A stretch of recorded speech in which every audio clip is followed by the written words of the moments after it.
man's story of why he started looking to satisfy sexual urges by simply dialing up an escort. This is an issue more people tackle than you would imagine. For the last 11 years, 33-year-old VIKASH SHIVDASANI has been confined to a wheelchair. He's paralyzed from the waist down. So I hung up the phone, and I leaned over the balcony to see if I could see any headlights coming. And I guess I leaned over too much because the last thing I remember was losing my balance. VIKASH fell from the third floor of his apartment complex, suffering a spinal cord injury that was irreversible. But that didn't stop the McAllen native from crisscrossing the world looking for a cure. I was in India, and this is the last thing I tried before I just said, like, I'm done.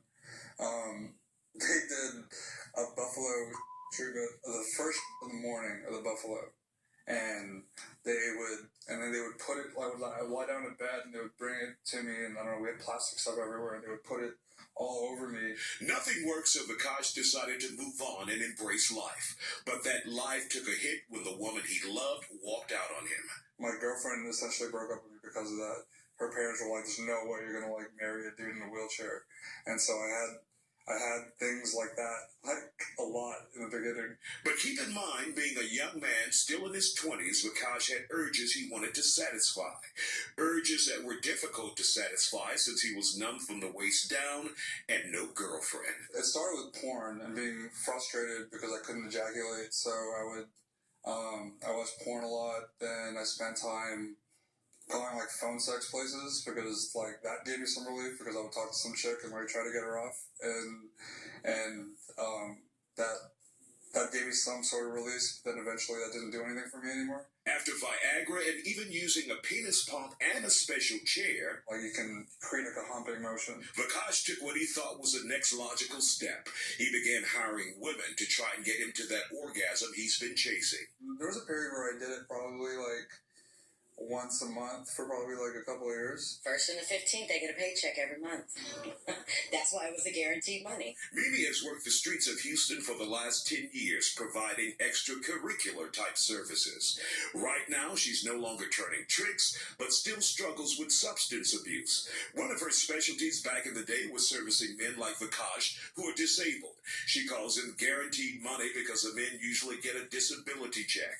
Individuals, she says, are not always looking for just sex. More of them I found it wasn't so much sexual, it was actually the company.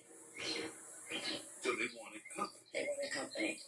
Mimi says what she did in the way of providing sex or company felt more like community service because she says many of her disabled clients find it hard to get women willing to enter into a long-term relationship with them, something VIKASH knows firsthand since being paralyzed. I haven't really been in a relationship since being in a wheelchair.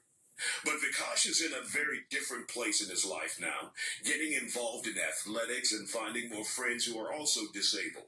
He's also since given up the prostitutes and is no longer chasing that ultimate release during sex. He's now using what his spiritual advisor taught him in India to bring him that peace of mind. He simply meditates. And this journey really for me has been really about understanding that at the end of the day, like, we have to be whole by ourselves. Now, we're continuing the conversation on sex with those with disabilities with Hannah Walker, who works with the disabled, and Dr. Ivan Young, a relationship expert.